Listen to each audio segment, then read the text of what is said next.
एक गांव में रवि नाम का एक होशियार लड़का रहता था। वह बहुत चतुर था और समस्याओं का समाधान ढूंढने में कुशल था। एक दिन एक चालाक जमींदार गांव में आया। उन्होंने गांव वालों से कहा, यह जमीन मेरी है। आपके पास इसका कोई सबूत नहीं है कि यह आपकी है, इसलिए अब से आप मुझे किराया देंगे। गांव के लोग डर गए। किसी को नहीं पता था कि क्या करना है। तभी रवि आगे आया और बोला, ठीक है, अगर तुम सचमुच जमीन के मालिक हो तो हमारे एक सवाल का जवाब दो। मकान मालिक ने कहा, कौन सा सवाल? रवि ने जमीन से मुट्ठी भर धूल उठाई और कहा, बताओ, यह जमीन कितनी पुरानी है? मकान मालिक आश्चर्यचकित हुआ। वह उत्तर नहीं दे सका क्योंकि वह नहीं जानता था। तब रवि मुस्कुराया और बोला, यह जमीन हमारे पूर्वजों की है। हम यहीं पैदा हुए, यहीं पले बढ़े। अगर आप जमीन के असली मालिक हैं तो आपको इसकी उम्र पता होनी चाहिए। तब गांव वालों को एहसास हुआ कि जमींदार झूठ बोल रहा था। सभी ने मिलकर विरोध किया तो मकान मालिक डरकर भाग गया। गांव वाले रवि की बुद्धिमत्ता से प्रसन्न थे। सभी ने उसका धन्यवाद किया और उस दिन से रवि गांव का सबसे होशियार लड़का बन गया। এক গ্রামে একজন বৃদ্ধ চাষী বাস করতেন। তার নাম ছিল বিনোদ বাবু। তিনি ছিলেন অত্যন্ত পরিশ্রমী ও জ্ঞানী। বছরের পর বছর ধরে তিনি তার জমিতে কঠোর পরিশ্রম করে শস্য ফলিয়েছেন এবং অনেক ধন সম্পদ সঞ্চয় করেছেন। কিন্তু তার মনে একটি বড় দুঃখ ছিল। তার তিনটি ছেলে, রতন, বসন্ত আর হেমন্ত, ছিল ভীষণ অলস। তারা কোনো কাজ করতে চাইত না, শুধু দিনভর ঘোরাঘুরি আর আড্ডা দিয়ে সময় কাটাতো। বিনোদবাবু জানতেন যে তিনি চিরকাল বাঁচবেন না। তিনি ভাবতেন, তার মৃত্যুর পর এই অলস ছেলেরা কিভাবে নিজেদের জীবন চালাবে। এই চিন্তায় তিনি খুব চিন্তিত থাকতেন। একদিন বিনোদবাবু খুব অসুস্থ হয়ে পড়লেন। তিনি বুঝলেন তার সময় ঘনিয়ে এসেছে। তিনি তার তিন ছেলেকে নিজের কাছে ডাকলেন। ছেলেরা বাবার কাছে এসে বসতেই বিনোদবাবু দুর্বল গলায় বললেন, আমার প্রিয় ছেলেরা, আমি তোমাদের জন্য আমার জীবনের সব সঞ্চয় রেখে যাচ্ছি। আমাদের এই জমির নিচে এক বিরাট গুপ্তধন লুকানো আছে। ছেলেরা গুপ্তধনের কথা শুনে আনন্দে আত্মহারা হয়ে গেল। তাদের চোখ চকচক করে উঠল। তারা ভাবল, এবার আর তাদের কোনো কাজ করতে হবে না, শুধু সেই গুপ্তধন নিয়েই তারা রাজার হালে দিন কাটাবে। বিনোদবাবু আবার বললেন, কিন্তু এই গুপ্তধন কোথায় লুকানো আছে তা আমি তোমাদের বলবো না, তোমাদেরই খুঁজে বের করতে হবে। এই কথা বলার কিছুক্ষণ পরেই বিনোদবাবু মারা গেলেন।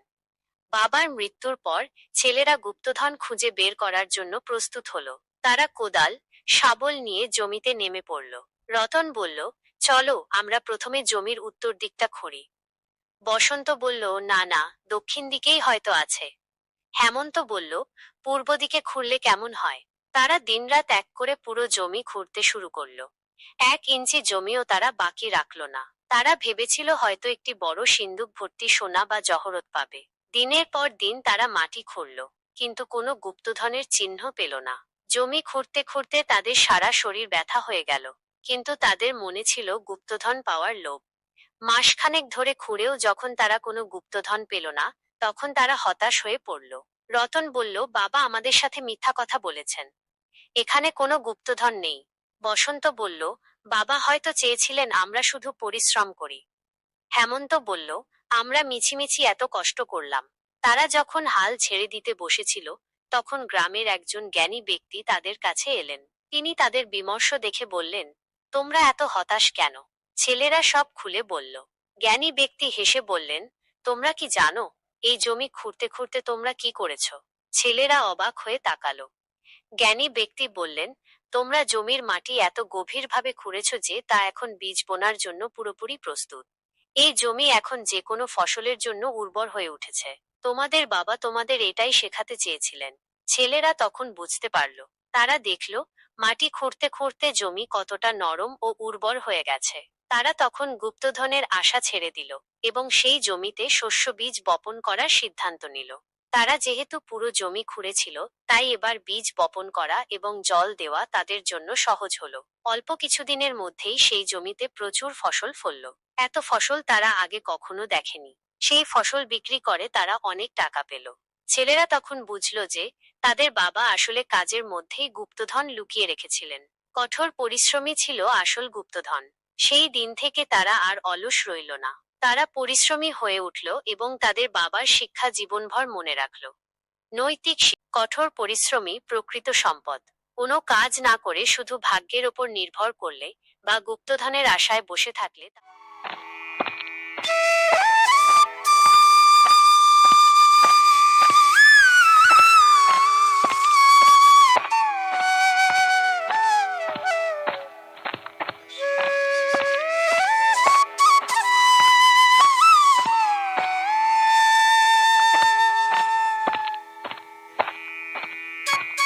গোপাল, তুই আবার ভোরবেলা মাঠে নেমেছিস, খাল কাটছিস? একা একা এসব করে কি হবে? কাজ করলে ফল পাবো হরি। খরা পড়েছে, ফসল বাঁচাতে না পারলে গ্রামও যে বাঁচবে না। আরে এত খাটাখাটুনি করিস কেন?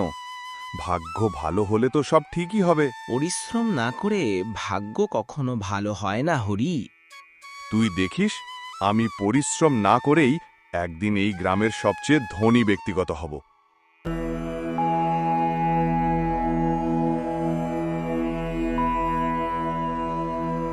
গোপাল যখন সন্ধেবেলা ক্ষেত থেকে বাড়ি ফিরছিল, তখন সে দেখল একটি গাছের নিচে একজন সাধু বাবা বসে আছেন। সাধু বাবা গোপালকে দেখতেই, এদিকে এসো গোপাল। বাবা, আপনি আমার নাম জানলেন কিভাবে? আমি তোমার সম্পর্কে সবই জানি গোপাল। বাবা, আমি গরিব, কিন্তু আমি সৎ পথে চলতে চাই। মা বাবাকে খুশি রাখতে চাই। চিন্তা করো না গোপাল, তোমার সততা আর পরিশ্রমই তোমার আসল সোনা। সাধু বাবা এই বলে গোপালের দিকে একটি সোনার বাটি এগিয়ে দিলেন আর বলল, এই নাও সোনার দাওয়াত, কিন্তু মনে রেখো, এটি কেবল তোমার পরিশ্রম আর সততার প্রতীক। যতদিন সৎ পথে থাকবে, এটি তোমার সংসারে সুখ বয়ে আনবে। হরি গাছের আড়াল থেকে গোপাল আর সাধু বাবার সব কথাই শুনছিল। সে মনে মনে ভাবল, সোনার দাওয়াত মানে নিশ্চয়ই ধন সম্পদ, এটা তো আমার দরকার। সেই রাতেই হরি চুপি চুপি গোপালের ঘরে ঢোকে সোনার বাটিটি চুরি করার উদ্দেশ্যে। অবশেষে পেলাম সোনার বাটি, এবার আমি হব গ্রামের সবচেয়ে ধনী। হরি, তুই কি করছিস? এটা এখন আমার, আমি সবার সামনে দেখাব। হরি, ওটা নিয়ে যাস না। দেখো দেখো, আমার কাছে সোনার বাটি আছে, আমি এখন ধনী। হরি, এটা আমার নয়, সাধু বাবার আশীর্বাদ। এটা কেবল পরিশ্রমীর জন্য। এটা কি হচ্ছে? সোনা তো কালো লোহায় পরিণত হচ্ছে। আ আ আমার হাত জ্বলে গেল। মানুষ কখনো আশীর্বাদ পায় না। সোনার বাটি গোপালের সততা আর পরিশ্রমের প্রতীক। অসৎ হলে সোনা লোহা হয়ে যায়। হরি, ভুল করলে শেখা যায়। এবার থেকে যদি সৎপথে চলিস, তাহলে আমরা একসাথে কাজ করব। গোপাল, আমি ভুল করেছি, আমি শুধু লোভ করেছি, কাজ করিনি, আমাকে ক্ষমা করো। হ্যাঁ, আমি বদলাবো, আমি তোমার সঙ্গে কাজ করব।